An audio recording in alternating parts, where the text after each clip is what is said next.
रूस ने भारत को ट्रांसफर की ऐसी टेक्नोलॉजी। अब भारत में बनेगा दुनिया का सबसे ताकतवर फाइटर जेट, जिसे मार गिराना हो जाएगा नामुमकिन। भारत और रूस की दोस्ती ने एक ही झटके में अमेरिका के बादशाहत को खत्म कर दिया। जहां रूस की किसी देश के साथ ज्यादा दिनों तक टिकती नहीं दोस्ती, वहीं भारत ने तोड़ डाले इतिहास के सारे रिकॉर्ड। दोस्तों, भारत के प्राइम मिनिस्टर नरेंद्र मोदी रूस का क्या दौरा कर लिए। यहां तो पश्चिमी देशों में भूचाल आ गया है। इन देशों को कांटों की तरह चुभ रहे हैं मोदी जी। और यही नहीं, कुछ देशों ने मोदी और पुतिन की दोस्ती को लेकर उंगलियां भी उठाना शुरू कर दिए हैं। इसमें सबसे ज्यादा मिर्ची चीन को लग रही है। दरअसल चीन ने इन दोनों देशों की दोस्ती पर भड़काऊ बयान दिया है कि इन दोनों के रिश्ते बस कुछ ही दिनों के लिए ही हैं। फिर वही कहानी, कभी इधर बमबारी कभी उधर बमबारी, जैसा यूक्रेन के साथ हो रहा है। यानी चीन हर संभव भारत और रूस की दोस्ती के बीच दरार डालने की कोशिश कर रहा है।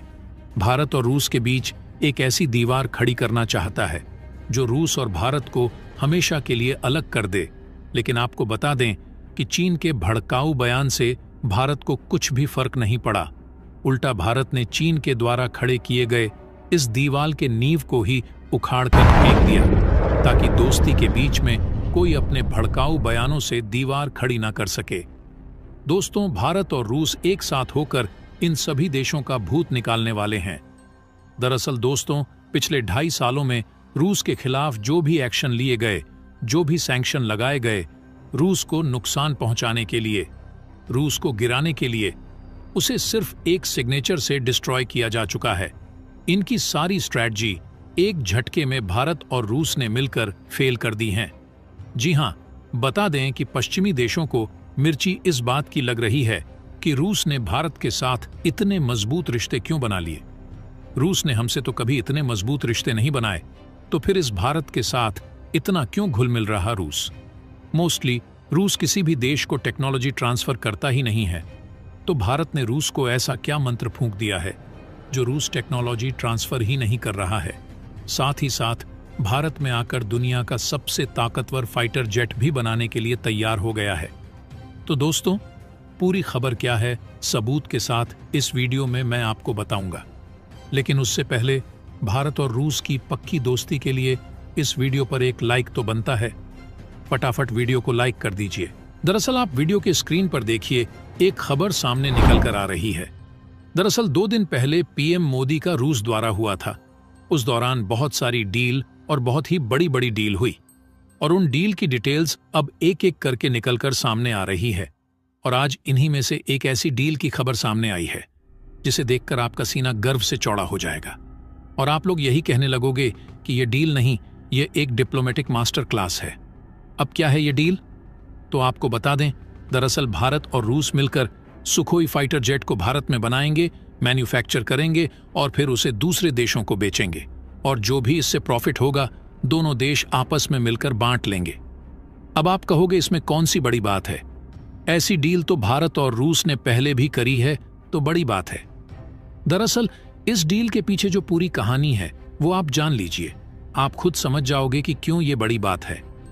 कहानी ये है कि पिछले 2.5 सालों में जब से रूस यूक्रेन युद्ध शुरू हुआ है, जब से रूस के जो वेपन एक्सपोर्ट हैं वो लगातार डिक्रीज हो रहे हैं, और रूस जो कभी दुनिया का दूसरा सबसे बड़ा वेपन एक्सपोर्ट करने वाला देश हुआ करता था, वह अब चीन से भी पीछे जा चुका है, और बताया जा रहा है कि बहुत ही जल्द वह टॉप 5 से भी बाहर हो जाएगा।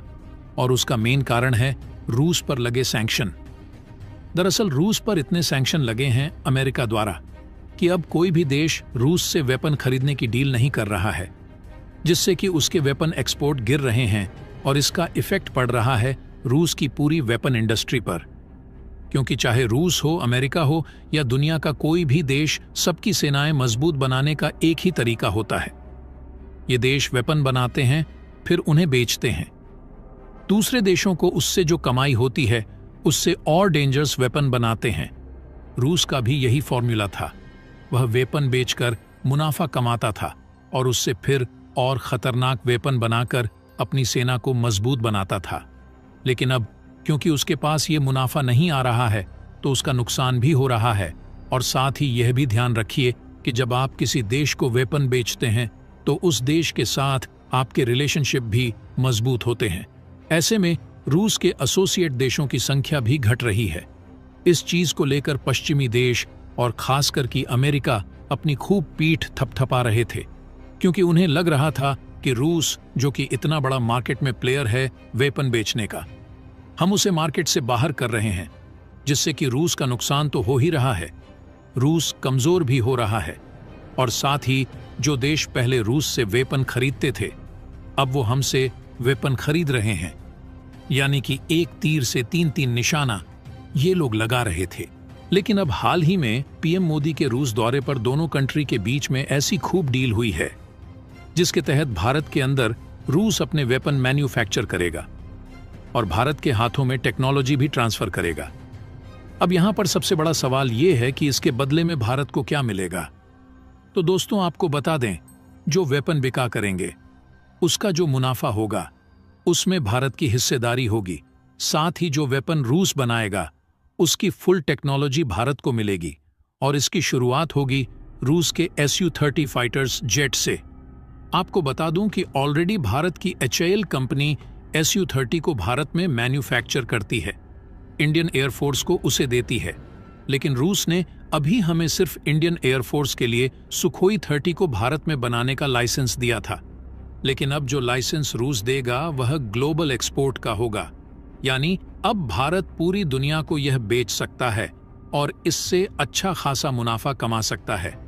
इतना ही नहीं, अभी भारत में जो सुखोई 30 बनते हैं उसका हमें फुल लाइसेंस नहीं है, क्योंकि हमें फुल टेक्नोलॉजी रूस ने नहीं दी है। उसकी बहुत सारी स्पेयर पार्ट टेक्नोलॉजी रूस से हम इंपोर्ट करते हैं और फिर भारत में बन रही सुखोई में उसे लगाते हैं। लेकिन अब रूस वो 100% टेक्नोलॉजी भी भारत को देने को तैयार है, यानी कि भारत को टेक्नोलॉजी मिलेगी, भारत को मुनाफा मिलेगा और भारत के जो एक्सपोर्ट हैं वेपन्स के, वह नेक्स्ट लेवल पर पहुंच जाएंगे। लेकिन उससे भी बड़ी बात है, भारत इन वेपन एक्सपोर्ट से उन कंट्रीज को अपने पाले में ले आएगा जो अभी तक भारत से संपर्क में नहीं थे।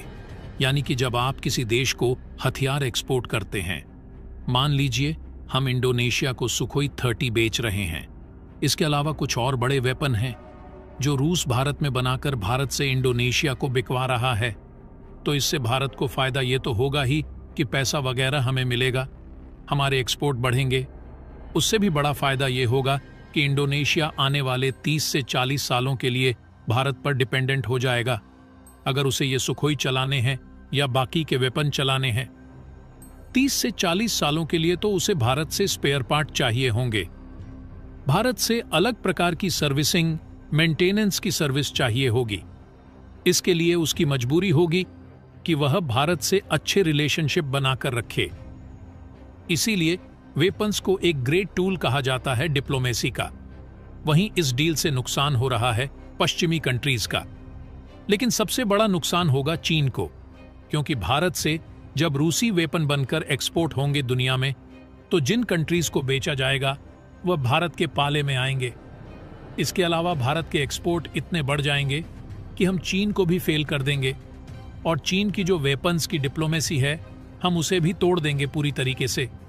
और भारत और रूस के जो रिलेशनशिप हैं वह चीन रूस रिलेशन से बहुत मजबूत हो जाएंगे। दोस्तों, अगर Su-30 की खासियत की बात करें तो यह दुनिया का सबसे शक्तिशाली फाइटर जेट, एक मल्टी रोल कॉम्बैट एयरक्राफ्ट है, यानी हवा से जमीन और हवा से हवा में एक साथ टारगेट भेदने में सक्षम, फास्ट और स्लो स्पीड में हवा में स्टंट मारते हुए दुश्मन को धोखा देने में माहिर है। यह दुश्मन के फाइटर जेट, ड्रोन और हेलीकॉप्टर को तबाह कर सकता है। इस फाइटर जेट में एक साथ बम और मिसाइल दोनों लगा सकते हैं। ब्रह्मोस जैसी मिसाइलें में इसमें डिप्लॉय कर सकते हैं। तो दोस्तों, इसके बारे में आपका क्या कहना है, कमेंट बॉक्स में ज़रूर बताइएगा। तो दोस्तों, जय हिंद, जय भारत।